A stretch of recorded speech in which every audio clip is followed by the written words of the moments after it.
He's the engineer widely recognized as the inventor of Ethereum. Vitalik Buterin is also my guest on the latest edition of Bloomberg Studio 1.0. We spoke about the future of decentralized finance, the threat to legacy companies like Facebook and Twitter, and could we soon see the end of Ethereum mining? Take a listen as I ask for his thoughts on well-known crypto skeptics like Jamie Dimon and Warren Buffett and more. A lot of them have definitely been just wrong already, right? They expected even back in 2013 to 15, at least some of them, to see blockchains and cryptocurrency fail and go down to zero in price and just not get any more interest completely.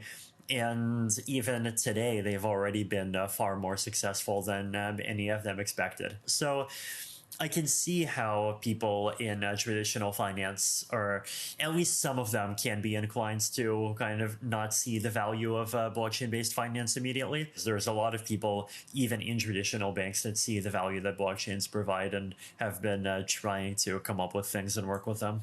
One of them is Jack Dorsey. Jack Dorsey recently announced Square is creating a new business focused on decentralized financial services based on Bitcoin, using Bitcoin.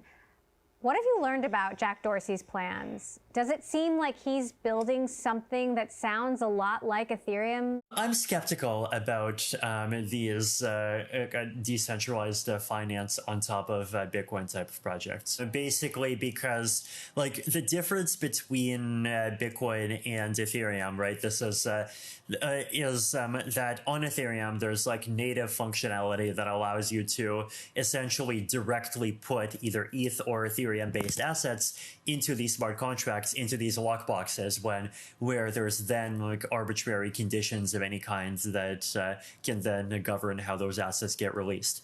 Bitcoin does not have that functionality to the same extent. Like Jack is basically going to have to essentially create his own system that enforces those rules. And then on the Bitcoin layer, the Bitcoins will just have to be owned by probably a multi-sig wallet controlled by like either Jack or the participants in the system. It looks similar, but it'll end up being something with a much weaker trust model. Right, like I really think that like this is the whole reason why Ethereum started as an independent system in the first place, right? Like there's technical limits to your ability to kind of graft new functionality onto a system that's not powerful enough to support that new functionality. Facebook's Mark Zuckerberg is also making some big moves behind the metaverse, and what do you make of them wading into this decentralized world? Could they replicate some of the same problems that we see in Facebook and Twitter today? I think Mark is clearly trying to figure out what the next stage after the internet is and like actually get into it and create it. But before the rest of the world goes in some different direction, and Facebook is sort of left in the dust and becomes one of these kind of previous generation old world companies. So we've seen Facebook try to get into the crypto space with Libra, though. I mean, I think in the end, like Libra did end up being possibly the wrong approach, because like the problem that someone like Facebook has, right, is that a lot of people mistrust them.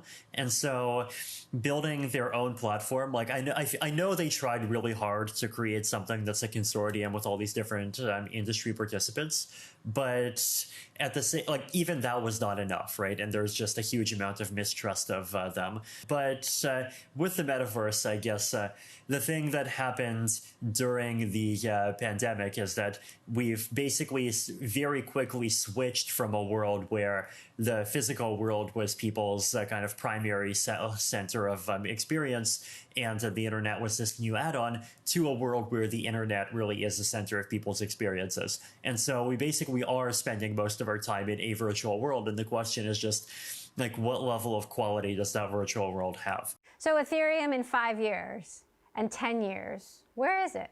I mean, hopefully running the metaverse, but I guess we'll see how it goes.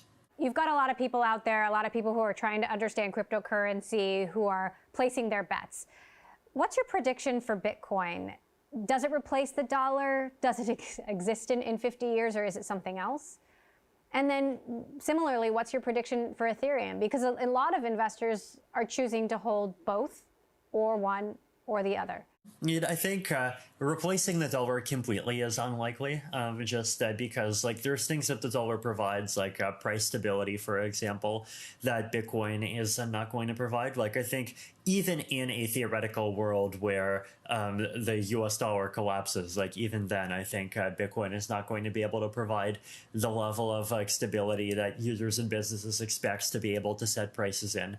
And in that kind of world, look, we would need something else. Like it could be decentralized stable coins, it could be something else, but we'll see. But at the same time, I think cryptocurrency can still have a very powerful and important role alongside existing currencies.